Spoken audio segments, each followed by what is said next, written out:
जय हिंद। कोलकाता से जयपुर की तरफ जा रही एक ट्रेन आगरा में रेलवे स्टेशन पर रुकती है।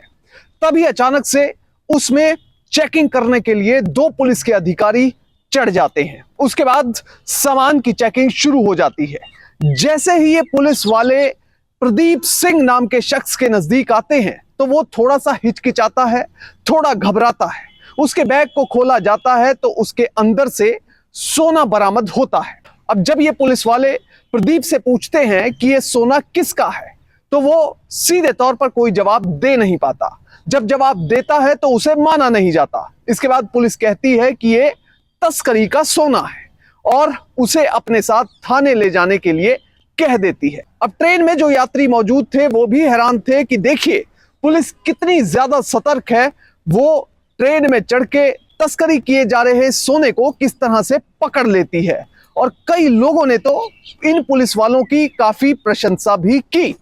इसके बाद अब ये बात यहीं पर खत्म हो जाती है, पर 2 महीने बाद अचानक से अखबार में एक खबर छपती है जिसमें पता चलता है कि ट्रेन में चढ़कर करोड़ों रुपए का सोना लूट लिया गया। अब सभी लोग जिन्होंने उस ट्रेन में सफर किया था वो सभी हैरान और परेशान हैं। उनके पैरों तले जमीन निकल जाती है। इस केस के बारे में बात करेंगे, पर सबसे पहले आपसे अपील कि आप बड़ी संख्या में हमारे वीडियोस को देख रहे हैं पर चैनल सब्सक्राइब नहीं कर रहे। अगर आप इस वीडियो को देख रहे हैं तो फौरन चैनल को सब्सक्राइब कीजिए, बेल नोटिफिकेशन ऑन कीजिए, वीडियो को ज्यादा से ज्यादा शेयर कीजिए और इसके साथ ही अपना कमेंट देना ना भूलें। मैं जानता हूं ये वीडियो आप आखिर तक देखेंगे क्योंकि ये केस है ही इतना दिलचस्प।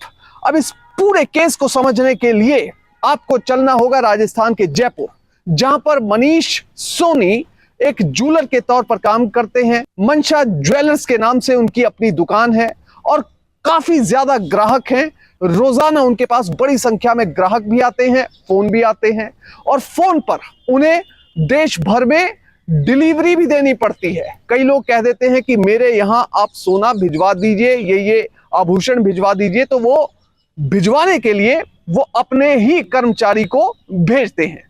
अब इसी क्रम में मनीष सोनी की बात होती है कोलकाता में रह रहे एक ग्राहक से। वो कुछ सोना मंगवाता है जिसे लेकर यहां से प्रदीप सिंह नाम का कर्मचारी रवाना होता है। वो ट्रेन में कोलकाता जाता है, उस व्यक्ति को सोना दिखाता है पर उसे सोना पसंद नहीं आता, या यूं कहें कि किसी वजह से दोनों पार्टियों के बीच में सौदा नहीं हो पाता और प्रदीप सिंह सौदा ना होने की स्थिति में वापस आने के लिए ट्रेन में टिकट बुक करवा देता है। अब 17 जनवरी को रात तकरीबन 10:55 पर प्रदीप ने ट्रेन पकड़ी, अजमेर सियालदा एक्सप्रेस। उसमें प्रदीप चढ़ जाता है जो कि सीधा जयपुर जाती है, पर अगले दिन ये जयपुर में पहुंचनी थी। अब रात का सफर ठीक ठाक कट जाता है। अलग अलग स्टेशनों पर रुकती हुई ये ट्रेन तेजी से जयपुर की तरफ आगे बढ़ रही थी और अगले दिन शाम तकरीबन 6:40 पर यह ट्रेन आगरा पहुंची। वहीं प्रदीप लगातार इंतजार कर रहा था कि कब वो अपने घर पहुंचेगा, क्योंकि रात तकरीबन 11 बजे यह ट्रेन पहुंच जानी थी जयपुर और 6:40 पर अभी ट्रेन खड़ी है आगरा में। 2 पुलिसकर्मी जो पुलिस के अफसर हैं वो ट्रेन में चढ़ते हैं। अब वर्दी में जब ये पुलिस वाले होते हैं तो कोई भी उनसे सवाल जवाब नहीं करता और ये पुलिस वाले अचानक से चेकिंग शुरू कर देते हैं। सामान की चेकिंग होती है। अब धीरे धीरे ये आगे बढ़ते जा रहे हैं, कुछ लोगों से सवाल जवाब भी करते हैं। अब प्रदीप सिंह इसी ट्रेन में बैठा है, उसके पास बढ़ते हैं, उसके सामान को यानी उसके बैग को छूते हैं, उसे खोला जाता है। धीरे धीरे जब उसको उसके बैग के अंदर रखे गए सामान को देखा जाता है तो उसमें सोना निकलता है और सोने की मात्रा भी कुछ ज्यादा होती है, जिसे देखकर पुलिस वाले सवाल करते हैं। अब प्रदीप थोड़ा घबरा भी जाता है, हिचकिचा भी जाता है। वो सीधे तौर पर पुलिस के सामने अपने जवाब शुरुआत में नहीं दे पाता। उसे लगता है जैसे पुलिस ने मुझे पकड़ लिया है और मुझसे कोई गलती हो गई है। इसके बाद ये पुलिस वाले ये कहते हैं कि ये सोना तस्करी का है और तस्करी के पर्पज से ही ये सोना आगे ले जाया जा रहा है। हमें इनपुट मिली थी कि कुछ व्यक्ति ट्रेन के जरिए सोने की तस्करी कर रहे हैं और इसीलिए हम इस ट्रेन पर चढ़े थे। हालांकि प्रदीप कहता है कि नहीं साहब, ये सोना मुझे मेरे मालिक द्वारा दिया गया था, बेचने के लिए दिया गया था और वहां पर सौदा नहीं हुआ, इसलिए मैं वापस इसे लेकर जयपुर जा रहा हूं। पर पुलिस वालों ने प्रदीप की एक भी नहीं सुनी और उसे कहा कि अब आपको थाने चलना होगा, वहां पर एफआईआर रजिस्टर होगी, प्रॉपर इन्वेस्टिगेशन होगी, उसके बाद आपको छोड़ दिया जाएगा। मगर फिलहाल ये एक बहुत बड़ा मामला है।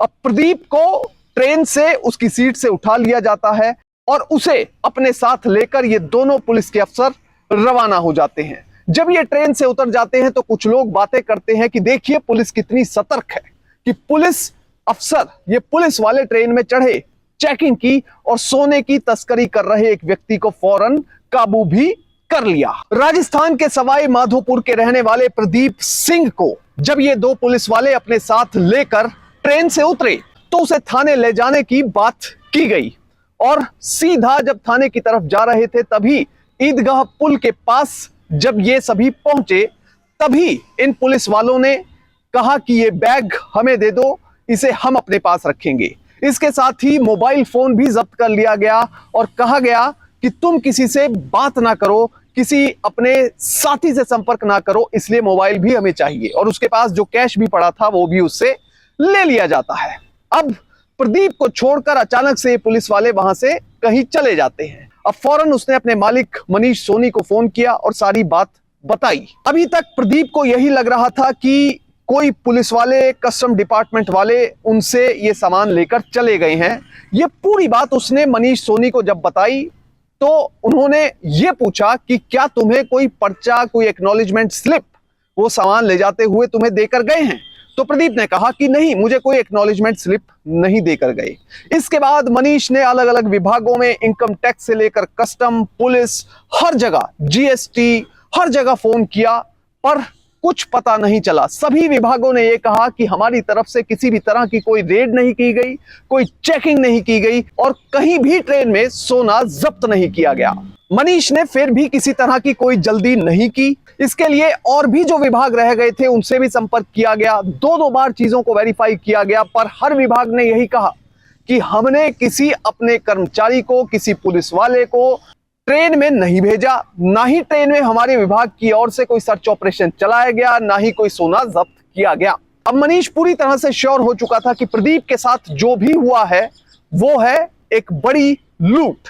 और इसके बाद उन्होंने पुलिस में जाने का मन बनाया और आगरा के शाहगंज थाने में एफआईआर रजिस्टर करवाने के लिए पहुंच गए। अब शुरुआत में एफआईआर में 260 ग्राम सोने की लूट की बात कही गई थी पर पुलिस ने इसको बहुत गंभीरता पूर्वक लिया और एकदम से एक्टिव हो गई।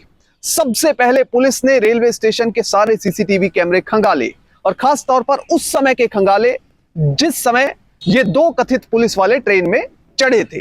अब इन लोगों की फुटेज तो सीसीटीवी में आ गई थी। इसके साथ ही ईदगाह पुल तक जाते जाते रास्ते में जितने जगह भी सीसीटीवी कैमरे पड़े उन कैमरों को भी खंगाला गया। तो जो प्रदीप ने बात बताई थी वो बात बिल्कुल सच निकली। अब इसके बाद इन लोगों को ट्रेस करना एक बड़ा चैलेंज था, बड़ी चुनौती थी। इसके लिए पुलिस ने जिस समय यह घटना हुई उस समय वहां पर कितने मोबाइल एक्टिव थे उसे पता करने के लिए अपना अभियान चलाया और फाइनली पुलिस को पता चला गंगानगर के रहने वाले वीरेंद्र नाम के शख्स के बारे में। जैसे ही वीरेंद्र नाम के इस शख्स के बारे में पता चला तो फौरन पुलिस ने समय ना गवाते हुए इस व्यक्ति के ठिकाने पर दबिश दी। ये बहुत ही कोइंसिडेंस वाली बात हो सकती है कि जिस समय वीरेंद्र को गिरफ्तार किया गया उस समय वो सोने को आगे एक जूलर को, एक सुनार को बेचने के लिए जा रहा था। अब गिरफ्तारी के बाद जब वीरेंद्र से सख्ती से पूछताछ की गई और पूछा गया कि तुम्हारे साथ इस पूरे रैकेट में कौन कौन मिला हुआ है, तो उसने माखन लाल का नाम लिया। इसके साथ ही यह भी बताया कि मोहन गार्डन के त्रिलोचन और रानी बाग के मानव मेहता को वो अपना लूटा हुआ सोना बेचा करता था। अब जब इन्वेस्टिगेशन आगे बढ़ी तो पता चला ये सोना 260 ग्राम नहीं बल्कि 2.5 किलो के करीब था। पुलिस को अपनी इन्वेस्टिगेशन में यह भी पता चला कि 2.5 किलो में से 1 किलो सोना पहले ही बेचा जा चुका है, जिसे बेचकर जयपुर में ही एक प्लॉट खरीदा गया है। पुलिस का यह कहना है कि इस मामले में कार्रवाई को आगे बढ़ाया जा रहा है और इसमें जल्द ही गैंगस्टर एक्ट लगाया जाएगा। गैंगस्टर एक्ट की धारा 14 के सबसेक्शन 1 के तहत अगर प्रोसीड्स ऑफ क्राइम में अगर कोई संपत्ति बना ली गई है तो उसकी कुर्की और जब्त करने का प्रावधान है। तो पुलिस भी इसी एस्पेक्ट से आगे बढ़ रही है। बहरहाल इन सभी आरोपियों को गिरफ्तार कर लिया गया है। सोना तकरीबन 1.5 किलो जब्त कर लिया गया है और इसके साथ ही जो मनीष हैं वो पुलिस की तारीफ करते नहीं थक रहे हैं। इस पूरे मामले से हमें सीख क्या मिलती है? हमें सीख मिलती है कि अगर कभी भी आपके पास कोई पुलिस का अधिकारी या किसी और डिपार्टमेंट का अधिकारी आता है और आपको कहता है कि आपको गिरफ्तार किया जाता है या आप पर यह कार्रवाई की जाएगी, तो सबसे पहले उसकी आइडेंटिटी वेरीफाई करें, उसका आई कार्ड चेक करें। और अगर आपको आई कार्ड चेक करने पर भी शक हो रहा है तो विभाग से संपर्क करें। आप बहुत ही सबमिसिव वे में उनसे रिक्वेस्ट कर सकते हैं कि सर, मैं पहले आपकी आइडेंटिटी चेक करूंगा, उसके बाद ही मैं आपसे कोऑपरेट कर सकता हूं। और यह करना अपराध नहीं है, यह आपको समझना होगा, ताकि आपके साथ भविष्य में कोई इस प्रकार की लूट या डकैती ना कर सके। जय हिंद।